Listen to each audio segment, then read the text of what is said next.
भाग राजा या गधा राजा। एक गांव में धोबी के पास एक गधा रहता था। वह हमेशा मालिक से खुश नहीं था। धोबी के इस चार घास चरे के लिए मैं भला क्यों मेहनत करूं? मेरा श्रम और उसका फल, इस भेद को मैं क्यों भुगतूं? सोचकर वह हर दिन रात को अपने आप को छुड़ाकर पास के जंगल में भाग जाता था। जंगल के गधे इस नई आई हुई गधे को संदेह से देखे। पहले किसी ने उतना ध्यान नहीं दिया, फिर जल्दी उसके बातें सुनकर उधर शामिल हो गए। आगे आगे उस गधे ने उन सब के बीच अपनी पहचान बना ली। एक दिन उन गधों के भीड़ में इस जंगल का राजा कौन है? बोलकर पूछा। भाग राजा, बोलकर कहा एक गधे ने। कब से? हमारे दादाओं के जमाने से ही यह भाग राजा के दादा राज्य करते थे।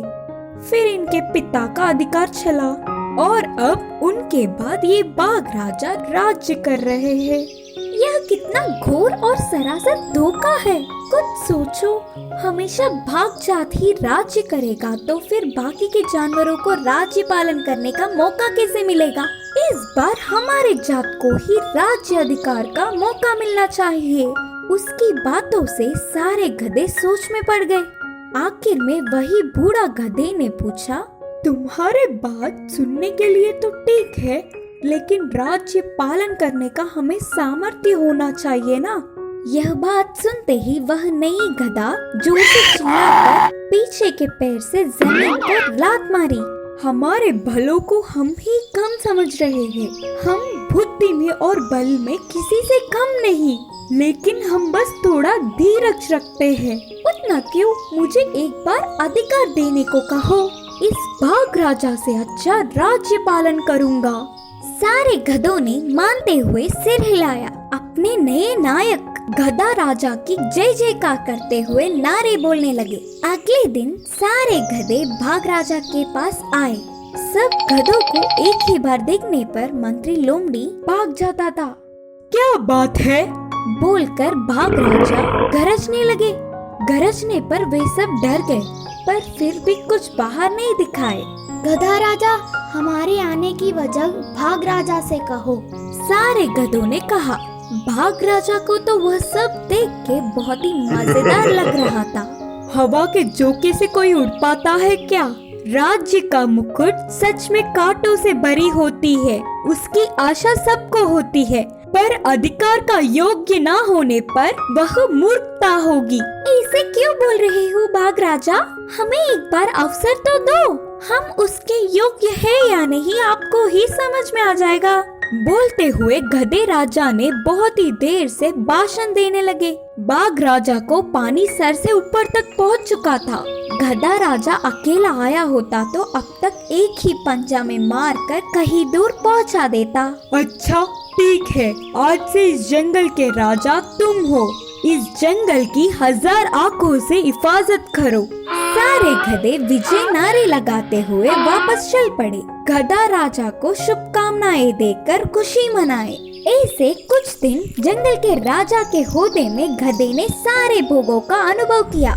एक दिन कहीं से हाथियों की भीड़ आकर जंगल में बवाल करने लगे। सारे पेड़ों को नष्ट कर रहे थे। छोटे जानवरों को पैरों से कुचलते हुए, शोर मचाते हुए सबकी नींद हराम करके छोड़ दिया था। इससे गधा राजा को बहुत गुस्सा आया।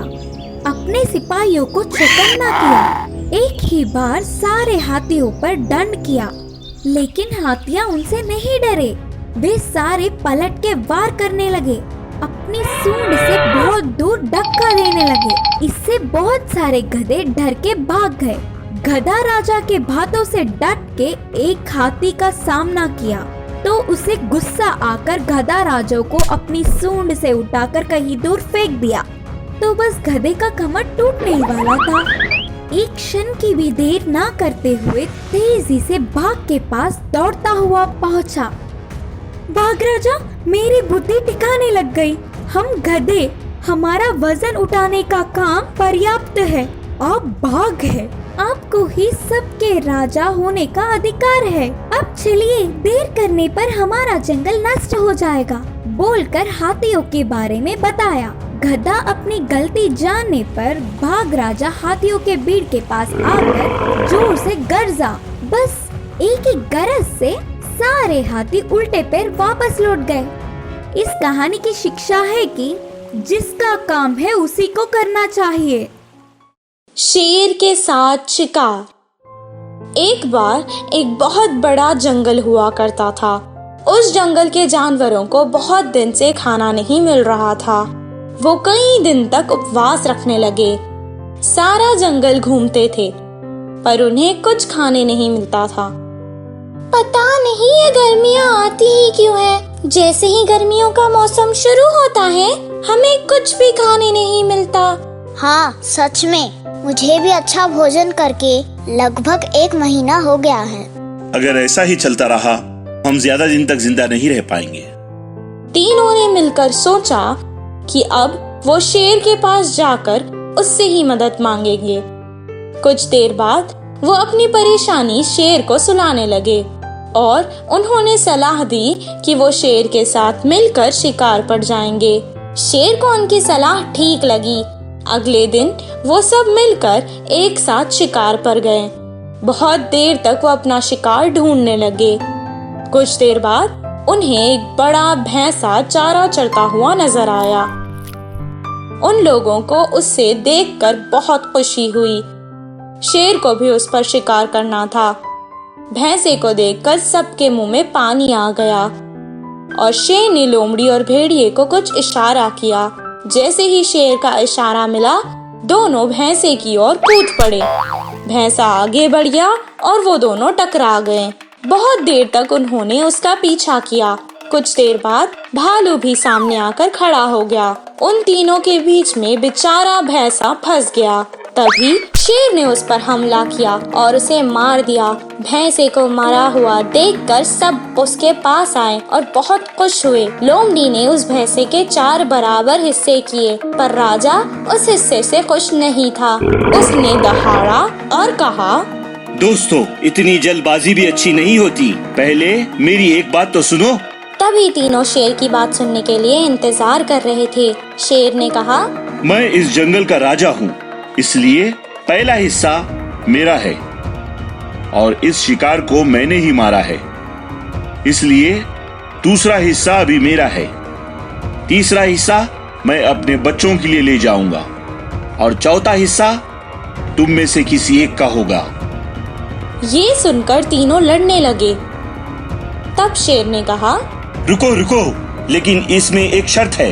तुम्हें मुझसे लड़ना होगा। जो मुझसे जीत जाएगा, ये हिस्सा उसका होगा। शेर की बातें सुनकर वो तीनों मन ही मन में सोचने लगे कि शेर से लड़ेंगे तो मर जाएंगे, और बिना कुछ कहे वहाँ से चुपचाप चले गए। शेर को सारा भैंसा मिल गया। इस कहानी से हमें ये शिक्षा मिलती है कि इस दुनिया में जो ताकतवर है उसी का राज है। 2 बकरियों की लड़ाई। एक जंगल के बीच में एक बहुत गहरी नदी हुआ करती थी। उस नदी को पार करना बहुत मुश्किल था, इसीलिए उस नदी के बीच में एक लकड़ी का चकला लगा हुआ था। वो चकला एक पुल की तरह था। वो एक ही सहारा था उस नदी को पार करने का। वो पुल बहुत पतला था, इसी कारण उस पार सिर्फ एक ही जन चल सकता था। एक दिन उस नदी के दोनों किनारों पर 2 बकरियां थीं। वो दोनों ही उस नदी को पहले पार करना चाहती थी। वो दोनों अपने अपने कबीलों की मुख्य बकरियां थीं। वो दोनों एक ही समय पर चकले पर चढ़ गई। वो दोनों एक दूसरे को देखते देखते आगे बढ़ रही थी। जब वो दोनों बीच में आ पहुंची तो एक बकरी ने दूसरे बकरी से कहा, पता भी है कि मैं कौन हूँ। मैं इस पुल पर पहले आई थी, इसलिए मैं ही पहले इसे पार करूंगी। तुम चुपचाप पीछे हट जाओ। दूसरी बकरी को बहुत गुस्सा आया और वो बोली, तुम्हारे बारे में मालूम करने का मेरे पास वक्त नहीं। इतना काफी है कि तुम बेवकूफ बकरी हो, क्योंकि तुम्हें पता था कि मैं आगे से आ रही हूँ तो तुम उस पुल पर चढ़ी ही क्यों। अब हटो मुझे जाने दो। शायद तुम्हें पता नहीं, मैं इस इलाके की मुखिया हूँ, इसलिए तुम मुझसे नहीं जीत सकती। तुम्हें वापस जाना होगा। अच्छा, शायद तुम्हें नहीं पता कि मैं अपने इलाके की मुखिया हूँ और मैं कभी भी हार नहीं मानती। मुझे आगे जाना है, मेरा समय बर्बाद मत करो। दोनों बकरियां अपने अपने अहंकार को लेकर लड़ पड़ी। लड़ते लड़ते बात बहुत आगे बढ़ गई।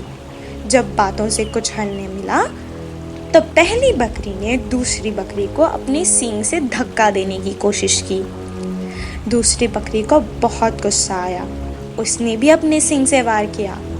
लड़ाई के दौरान दोनों बकरियां के सींग टूट गए, लेकिन फिर भी दोनों ने हार नहीं मानी। वो एक दूसरे को धक्का देकर लड़ रहे थे। लड़ते लड़ते वो दोनों पानी में गिर गए। उस नदी का पानी बहुत तेजी से बह रहा था। वो दोनों ने बहुत कोशिश की कि अपने आप को बचा सके, पर वो असफल रहे। वो दोनों ही नदी के साथ बह गए। इस कहानी से हमें ये शिक्षा मिलती है कि अगर हम अपनी जिद को पीछे करके समझदारी से काम लें तो ही अक्लमंदी है।